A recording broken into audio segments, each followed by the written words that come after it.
The moped in and of itself was probably the trickiest part of the entire scene. Uh, they handed me the CGI animation, and on top of it, I had to match this 2D character all throughout the scene. John Everest did the design for the moped, and then Caleb Landis used these drawings to do the CG modeling in Blender, and Christopher Landis did the rigging.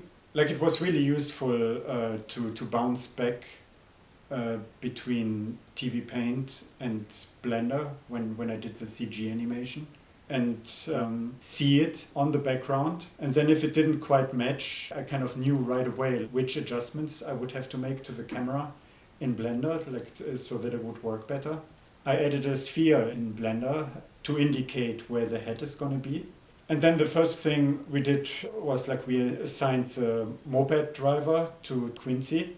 He did a fantastic job, really fast. So we asked him to do also the crowd animation. And I had just done these rudimentary sketches, so the characters were not designed at all.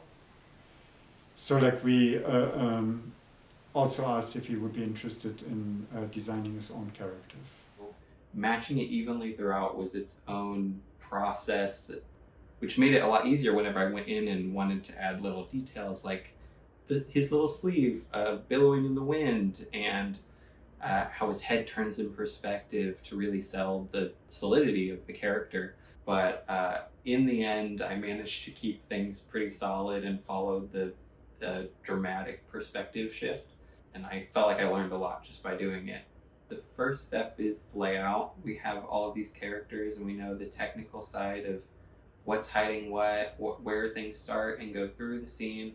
And so I started on the character designs for all of the characters in the crowd, which let me explore where they were coming from, what was their role in the community.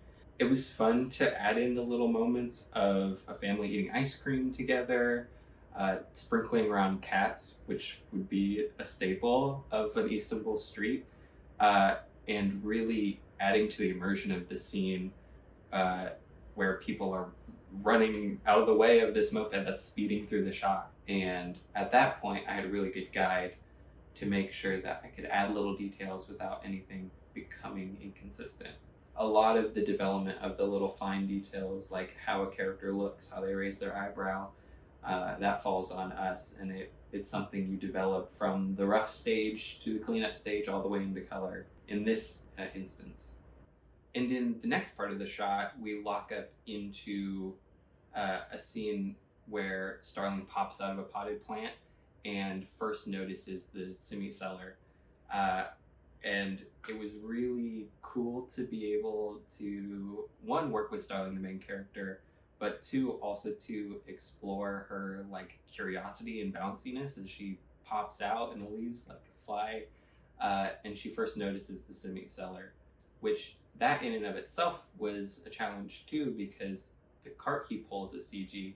So there was a process of creating a rough walk cycle, having the CG artists pull that cart along to match the speed, and then going back, and whenever I cleaned it up, matching that speed again, making sure his arm didn't pull out, and making sure it matched the handle.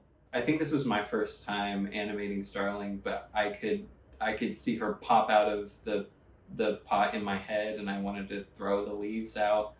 And she sees a semi-cellar for the first time, and she sort of pops her head out, and I got to play with her expressions and making her look really curious. They did a really good job matching up these two scenes, even though they were split apart.